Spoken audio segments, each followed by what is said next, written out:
Welcome everyone to Money Loves Happy People. I'm your host, Christy Rutherford, and today we're going to be talking about how to reduce your anxiety. Look, I know people are wanting to normalize anxiety.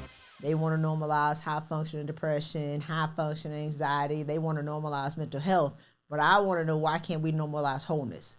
Why can't we normalize healing? And I've heard women say, well, I want to find somebody who's going to accept me for my mental health challenges. And if you attract what you are, you're going to attract somebody with mental health challenges, and you and your mental health challenges, and y'all can create a whole disaster. I said it, and I mean it. We should normalize getting healthy and heal. And let's be clear, I used to be crazy. I used to be toxic crazy. I used to have panic attacks under my desk. I used to have anxiety, and I was depressed. So there is a way out of all of it. And we have to choose whether or not we're going to normalize being healthy, whole, free, happy, harmonious, or we're going to normalize self-destruction in the early grave. Hey, Chris Rutherford here. I hope that you're enjoying the podcast so far. But what I know that you'll love even more is joining us in our private community. Join us in this private community, Money Loves Happy People, and get live and on-demand insights so you can use this information to live the life that you truly and deserve. Get a raise and a promotion, no problem. Step into your purpose, no problem. Get the relationship that you deserve, no problem. Look, it's never too late to live the life that you deserve. It's never too late to live a life of total fulfillment. You just need information and inspiration to get on the path to living your greater life. So go ahead again, click on the link on around this video. Join us in our private community and change your life for the best. Take care. See you soon. So I want to open it up to the women who have some questions for me. I hope y'all got some good questions. I'm going to promise not to yell in this one. Okay, I just lied. I'm going to promise not to try to get my high blood pressure up when y'all ask me these questions. But I want to open it up to see what y'all have. So does anybody have any questions? Hi, Christy. Yes, this is Rochelle. I have a question. Hey, Rochelle. How are you? I'm phenomenal. Good. So my question is, Christy, and it goes along with something that you say a lot is, you know, a lot of working women, they want to get out of corporate America and they want to pursue entrepreneurship, you know, want to be an entrepreneur. So my question is that that's, you know, it's not a reality for everyone to just make that jump financially. So what suggestions do you have, practical suggestions do you have for women to intentionally work themselves out of a job? Okay. I'm going to do a full segment on that later, but I'm going to answer partial of the question today that ties into the anxiety part, right? Okay.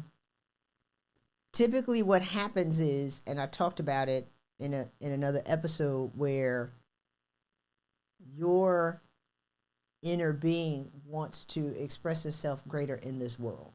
You want to be greater. We've done all the things. We talk about ambitious and highly successful women. We've checked all the boxes. We've done all the things. We got all the degrees. And we're looking around like, is this it?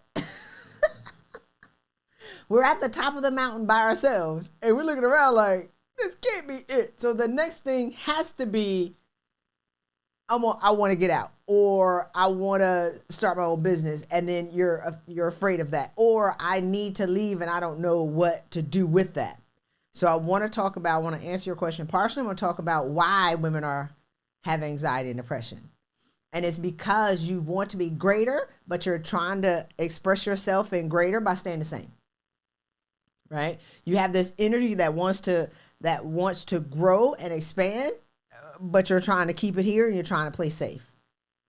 So a part of entrepreneurship is, a lot of times people say that, you know, Black women are the fastest growing segment in entrepreneurs, but that don't mean we're making money. That don't mean that, you know, you should jump out in these streets and not have a clear plan, because this is the thing about high achieving, ambitious women with money. We are suckers. Draw bulls out on our forehead and just be like, it's over, because we can be easily exploited and taken advantage of, because 1, we don't know what we're doing. 2, we think we know everything. And 3, we got money. And we want to do everything. We could do everything and we want to do everything. And so we're out here doing all of these things and not focusing on the one right thing. The greater question to ask is, what am I good at? What am I naturally good at today? And how can I turn that into a marketable skill? I didn't know that coaching was a thing. I didn't know that it was a marketable skill. I think until about 12 years into my career, I heard this woman talk about it. I'm like, oh my God, I mentor people for free all the time. That's my thing. But when I burned out and I got out, I did everything but the right thing. I did everything but go back to coaching. So what are you good at today? What can you put a price tag on today? What's going to make you happy today? And understand that once you get to a certain level of success, God is calling you to greater, and your soul is calling you to shift over from success and into significance, which is why you have all the challenges, which is why you have all the anxiety, which is why you're depressed, which is why you choose to drink wine to soothe your soul at night, which is why you self-medicate to be able to be a sleepwalker in your life and not move out and have the courage to do something greater. Depression is destiny suppression. Depression is destiny suppression. Anxiety is when you're stuck and you won't move, but your inner being is pushing you, so you have conflict. You and you are not in agreement. The two or more people that should touch and agree on this earth are you and you. The two people who are arguing is the you who's built your lifestyle around your raggedy job. I like jobs though. I like their money. I promise you. And the you that wants to be greater for humanity. Depression is destiny suppression. You want to be greater for the world, but you've attached your value to your check. You've attached your value to your job. You've attached what you think you can do to your job, and you can't come out of it. So it's easier to go to a therapist to say, help me manage myself in my job, because we're focused on being secure. And the bigger risk that we have, and women who've built our lifestyles and we've built our whole identity around our job, is who am I without this job? Who am I without this security? Especially if we grew up and we didn't have a lot of money growing up. Like when I grew up, we had enough. My parents worked hard. They provided for us. Now my mama didn't get me the big wheel, the Jerry curl, and the easy bake oven that I wanted. But for the most part, I had everything that I wanted. So to be one of the first, how many of y'all are the first in your family? The first one to graduate from college, the first one to go to grad school, the first one to break the $100,000, the first generation that's in this country, the first person who moved from a different country to come into this country, the weirdo in your family, the black sheep, the first one who actually speaks up and have the courage to say how she feels and not keep it to herself. Hey, Christy Rutherford here. Do you want to learn how to ask for and get a 30% raise without getting another degree? Look, black women are the most educated and the least paid. That should tell you that math is not mathing. The degree is not the path to the next level. It's actually learning how to articulate the value and take credit for the work that you've already done. So I want to invite you to get my free case study at changenowwithchristy.com. Just get the information, use it, and take the money out of the hands of your employers and put it into your household, because you already deserve it. You just have to know how to ask for it. Again, changenowwithchristy.com. I can't wait for you to get this insight, use it, and get the money that you deserve. Take care. A lot of the women that I talk to are chain breakers and change makers for their families. TDJ says something that was so good. He says, all great leaders are misfits because we were never meant to fit in with the people that we were called to lead. So we've always been kind of outskirtish with our family before we even got to work to get rejected. We're rejected in our closest circle first because we came to break generational patterns in that family. So we're not going to be common and we're not really going to be fully accepted by them. So now we spend our whole lives looking for acceptance from other people. We go to college and we look to be accepted. That's not really going to happen. I was a weirdo in college too. Then I get a job looking for self-acceptance. Now in an organization, I'm 0.1%. Now I was super successful in my career, but that didn't mean I didn't suffer. And now I got 16 and a half years in a career where the finish line is 20 years. But here's the thing, and I want y'all to write this down. I started messing around watching Oprah in 2009. And we started talking about law of attraction. I said, that sounds real good. Well, what do you want your life to be like? I said, when I retire, I wrote it out. I want my job to be outside. I want to be a greater blessing to other people. I don't want people working for me. Y'all want people to work for y'all? I did not. I had enough. 160. I was done. I'm stressed out and I'm crazy. But I want to be a greater blessing to my family. And I want to be a coach. Now, I wrote that in 2009. And when I was mad, I would say it and I would visualize it. Friday night, 11 o'clock, I'm at my desk. I said, my life sucked. I leaned back in my chair and I visualized this life that I wanted that was so far away. Now, here's the thing. The 3 most powerful things that you can do for law of attraction is write it down, see it, and then start telling people what it's going to be. Circumstances started to create themselves to give me an out to get what I asked for. But I said when I retire, I'm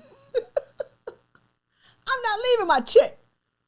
They owe me my money. I'm not leaving my career that I've built 16 and a half years. But destiny was calling. I wasn't trying to answer because I was trying to get my check. So I have anxiety, high levels of anxiety. I'm trying to meditate. I'm melting. I'm sick. Are you sick?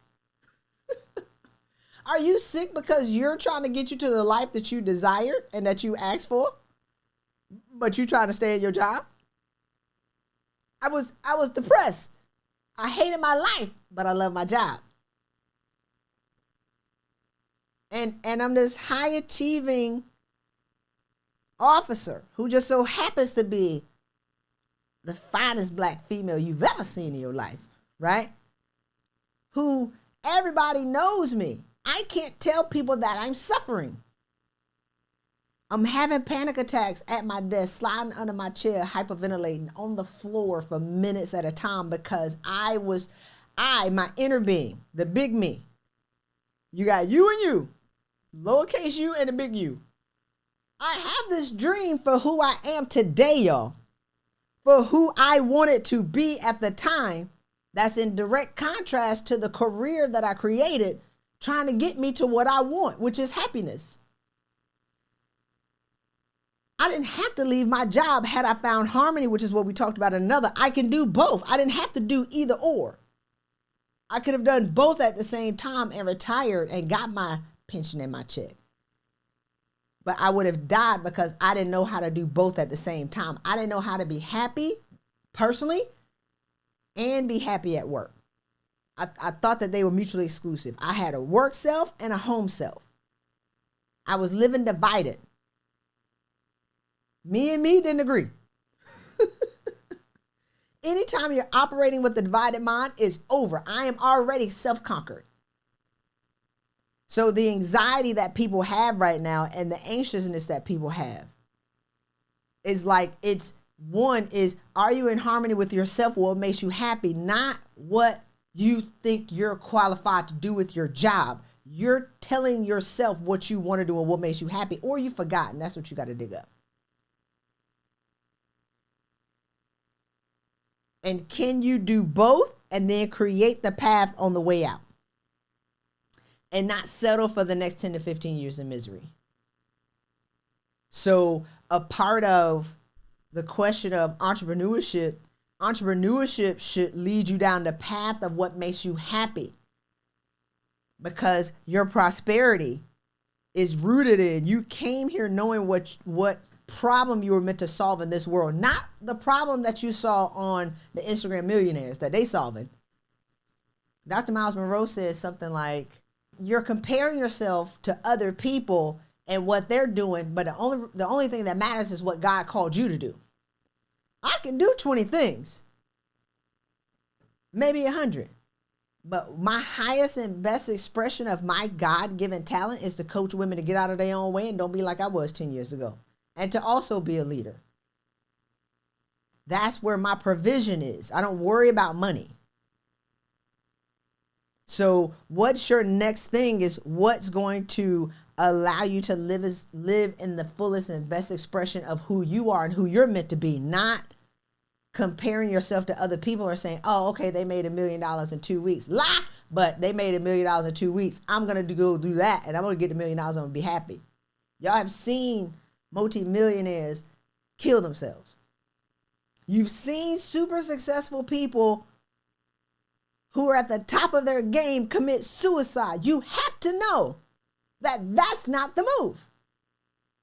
It didn't work. And you be like, well, if I had it, I wouldn't do it. You don't have it. How you know? If I was them, I wouldn't do that. How do you know? You're not them. I've seen people be happy as I don't know what and not necessarily have any money. I think that it can be both.